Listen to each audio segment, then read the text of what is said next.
Hello guys, இன்றைய தினம் மிக முக்கியமான ஒரு விடயம் சம்பந்தமாக பேசலாம் என நினைக்கின்றேன். அதாவது தற்பொழுது அனைவருடைய கைகளிலும் தொலைபேசி காணப்படுகின்றது. ஒரு விடயத்தை பார்க்கின்ற பொழுது அதனை ஷேர் பண்ணுவது தற்போது வழமையாகிவிட்டது. அதிகமான ஷேர் கான்கள் உருவாகி எந்த விடயத்தை பார்த்தாலும் ஆதாரம் இல்லாமல் அதனை ஷேர் பண்ணிவிடுவது.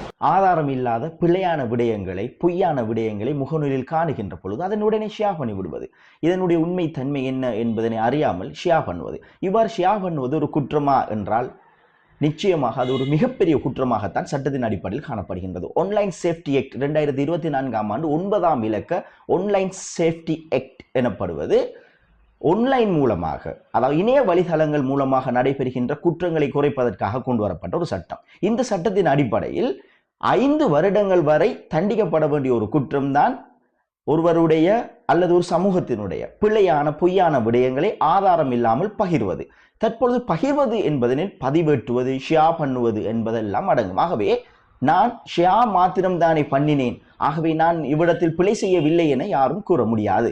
இதுதான் அந்த சட்டத்தினுடைய மிக தெளிவான ஒரு ஏற்பாடு. எனவே ஒரு விடயங்கள் உங்களை வருகின்ற பொழுது நீங்கள் முகநூலில் அல்லது ஒரு வாட்ஸ்அப்பில் அல்லது சமூக வலைதளங்களில் சில விடயங்களை பார்க்கின்ற பொழுது அந்த விடயங்கள் உண்மைக்கு புறம்பானதாக இருக்குமா அல்லது உண்மையானதாக இருக்குமா என்பதை நீங்கள் சற்று சிந்தித்து பார்க்க வேண்டும். அவ்வாறு சிந்தித்து பார்க்காமல் வருகின்ற விடயங்களை எல்லாம் ஷேர் பண்ணுவது தண்டனைக்குரிய ஒரு குற்றம் என கருத வேண்டும். ஆன்லைன் சேஃப்டி ஆக்ட் நிகழ்நிலை காப்பு சட்டத்தின் கீழ் சுமார் 5 லட்சம் ரூபாய் வரை தண்டப்பணம் கட்டக்கூடிய, தண்டப்பணத்தினால் தண்டிக்கப்படக்கூடிய ஒரு தவறு, அத்துடன் 5 ஆண்டுகள் வரை சிறை தண்டனை விதிக்கக்கூடிய ஒரு தவறு என்பதை ஒவ்வொருவரும் விளங்கிக் கொள்ளுதல் வேண்டும். ஆகவே ஒரு விடயத்தினை ஷேர் பண்ணுவதன் மூலமாக நீங்களாகவே ஒரு பிரச்சனையில் மாட்டிக்கொள்கின்றீர்கள் என்பது அர்த்தம். அண்மையில் முகநூல் மற்றும் இன்ஸ்டாகிராமில் மிக வேகமாக பரவிய ஒரு விடயம்தான் சகோதரர் யூசிஃபினுடையதும் அவருடைய மனைவியினுடையது புகைப்படங்கள். அவர்கள் ஒரு ஸ்கேம் ஒன்று செய்து கொண்டிருக்கின்றார்கள் என்ற விடயம். உண்மையில் இந்த விடயத்தை பார்க்கின்ற பொழுது அதை பற்றிய பூரண அறிவில்லாமல் பலர் அதனை ஷேர் பண்ணியிருந்தார்கள்.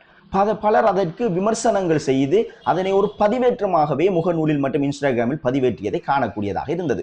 ஒரு ஸ்கேம் நடைபெற்றுள்ளது என்றால் அழகான முறையில், தெளிவான முறையில் சட்ட ஏற்பாடுகள் காணப்படுகின்றது. அருகிலுள்ள ஒரு போலீஸ் நிலையத்துக்கு செல்ல வேண்டும், அந்த போலீஸ் நிலையத்தில் முறைப்பாட்டை பதிவு செய்ய வேண்டும், போலீசார் அழைத்து உடனடியாக அவர்களை கைது செய்வார்கள். தற்போது ஆன்லைனில் நடைபெறும் மாபெரும் ஸ்கேம் என்றால், ஆனால் இது முற்றிலும் வித்தியாசம். ஆனால் அது சற்று வேறுபட்டது. ஒரு இன்ஸ்டாகிராமில் அல்லது ஒரு முகநூலில் பிரபலமான ஒருவருடைய ரெப்யூட்டேஷனை, ஒரு நன்மதிப்பை குறைக்க வேண்டும், வியூவர்ஸ் அவரினை பற்றின புரிதலில் மாற்று கருத்துக்கள் வர வேண்டும், இவர் ஒரு ஸ்கேமர், இவர் கொள்ளை அடிப்பவர், இவர் மக்களை ஏமாற்றுபவர் என்ற எண்ணம் வர வேண்டும் என்ற நோக்கில் இன்ஸ்டாகிராமில் பதிவு செய்யப்பட்டிருந்தது. அதனை பலர் முகநூலில் பதிவு செய்திருந்தார்கள். ஆனால் உண்மையில் இதன் உண்மை தன்மையை விசாரிக்காமல் பதிவேற்றியது மாபெரும் தவறு என்பதை ஒவ்வொருவரும் புரிந்து கொள்ள வேண்டும். குறித்த நபர் போலீஸ் நிலையத்தில் முறைப்பாடு செய்கின்ற பொழுது